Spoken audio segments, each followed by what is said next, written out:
So in the Park District, would you send people to him for top spots so that he would talk to them, or would he Well, just? the top spots pretty much, no, I didn't have to do that with him. No, we had a board there. We had a commissioner, president of the board, Pat O'Malley was there, Dan Shannon was there, and no, the superintendent pretty much interviewed some people that would come in. He did not interfere with me at the parks, not at all. And I know his rule was he left ward politics alone as long Pretty as. much, yes, pretty much, yeah.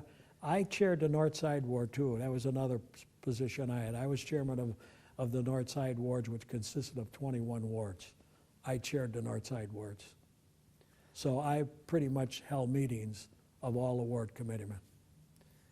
Well, now, in his era, and for a while afterwards, good government is good politics, and good politics is good government was the way he operated. That's gone from the way government has operated in Chicago. True. Would you mind talking about the contrast between the two, the differences between the two, and the rights and the wrongs of it, if you wouldn't mind? Well, let me give you an example. When I was running his campaign for mayor, I got 5 wards together, 5 ward committeemen on the lakefront. And I had them all meet up in his office. There was a back office to his office. And I had them meet with me, the committeemen. And I wanted to put a rally together on the lakefront up at the Aragon Ballroom. And I told them that I wanted to have a big crowd there, and we wanted to show the mayor that that section of the city was really for the mayor. There was some money involved with the rental of the Aragon and the expenses we'd have to pay, which was very minimal. And I told them that we all had to share whatever the expenses were. And if I didn't have them up in this office behind his office, probably would have got a little resentment, although I never really got much resentment from the committeemen. And we had this rally at the Aragon, and I was with them constantly. We drive together everywhere we go. And as we walked in there, I told all of them, I said, I want you to have as many young people at this rally, not just your captains and workers. And they wanted to know why. I said, I want these young people to see the mayor in person. Most of these young people never saw him other than on TV, right. Because the effect I wanted to have was he was in very good condition. As I said earlier in our conversation, people were talking about maybe he should retire and so forth. And I said, I want I want you to bring as many young people as you can to this meeting so they can see the mayor. Because I knew when he walked in there, and we had nearly 6,000. We walked in, he thought it was just some ward rally. And when he got up there and talked, it was like Newt Rockney talking. They went nuts for him, and he looked great. And we had great pictures of him.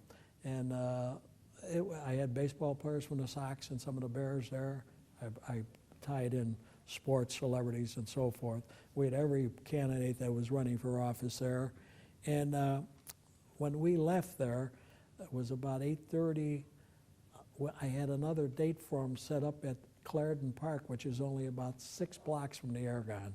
And we got in the car, and he says, where are we going now? I said, well, we just got to make one more stop. So I sent a notice out to the press that he was going to put the boxing gloves on with Tony Zale. He had no knowledge of this. So we drove over to Clarendon Park, and the park was dark, pitch dark. And we drove in there, and as we got in and walked in, we had the ring set up with all the lights, and there was Tony Zale, the world champion, standing in the middle of the ring with his gloves on.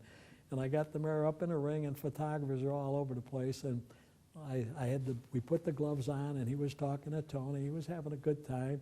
And as they had the gloves on, I leaned between the two of them, and I said, Tony, if you touch him, I'll kill you. Well, they started laughing, and the luck of the Irish, next week, Time magazine was a cover of Mayor Richard Daley and Tony Zale, and the mayor looked like 50 years old. So that was what I was trying to do, let people know how active and he was still vigorous and strong, and he proved it himself. He was everywhere. He had a great time. but I don't know if that got away from your It kind of question. did. Maybe we can segue Yeah, back go into, ahead. you know, how the Oh, politics you mean and about government the works. control? The control as Yeah. far as, well, first of all, I can tell you, we ran a 30,000 telephone survey on the mayoral campaign, and I did it on all 50 wards. The ward committeemen did not notice. And we ran this telephone survey at the hotel, and all 50 wards, on every ward. And the survey basically was 4 questions. Do you know who your precinct captain is? And no. When is the last time you received any political literature? Well, I haven't seen it in about a year or so. And basically there were 4 or 5 questions. So at that time, Ralph Metcalf was more or less fighting with the mayor. Yes. And what we turned out that of the 50 wards, 24 wards were out working. They were working. The other 26, they were doing nothing. But in the African American community, he was solid. They were, there was no problem with the Metcalf affair. So I gave him these 26 wards, which they were very bad, and he called every committeeman in. They had no knowledge of the questions. And one of the questions you would ask, he said, John so-and-so, committeeman so-and-so, do you know Ed Kelly from your 19th precinct? Oh, he's a great captain, Mr. Mayor. Well, he hasn't been in there in over a year. And that was the dialogue with all of these. Well, he scared the daylights out of them, of course, because for obvious reasons, if they're not doing anything, they better not try to call Mayor Daley or anyone for any help that they might need in their ward. Right. So the respect was there, and the threat was there too. The threat was there that you better work. You get out and work. Don't be calling for any pluses or any things you're looking for, in your area. So and that was one of the strong reasons I thought that, and they had a lot of respect for him. And when the fear wasn't fear they were going to be harmed or anything. But the fear would be that, they were going to be replaced. They'll get someone else in there to replace you if you can't do the job. So it was there. Now, today, no, it's not there today because you had patronage, of course, too. People were getting jobs, from various sections of the city. And, yeah, there was patronage involved there, sure. So today, but not now, there's no political. A committeemanship today, it means nothing. They only meet once a year. They don't have meetings. I used to have meetings once a month. And my meetings, my attitude was, I don't care if we don't get jobs. If you go out and really work in the precinct and get young people who want to work, I'm not talking about job seekers, people that want to get involved in politics and want to work in politics, you can still do it. Of course, you can't beat the television because the television people are spending money, and that television set is like a precinct captain. It's in your house every night. But if you get good captains who the people know in the district, they can be very effective today. So now, in that politics, then that's fine. But how does that translate into doing a good job when you're working in the clerk's office and what have you? Saturdays, good days to out canvassing. Sundays, good days to canvass because the people are home Saturday and Sunday. A lot of people today, they're fearful of opening their doors at night. Yes. Okay? You concentrate on Saturdays and Sundays. Also, another thing I used to do, I used to have high school kids. I would hire and pay them to go out on weekends.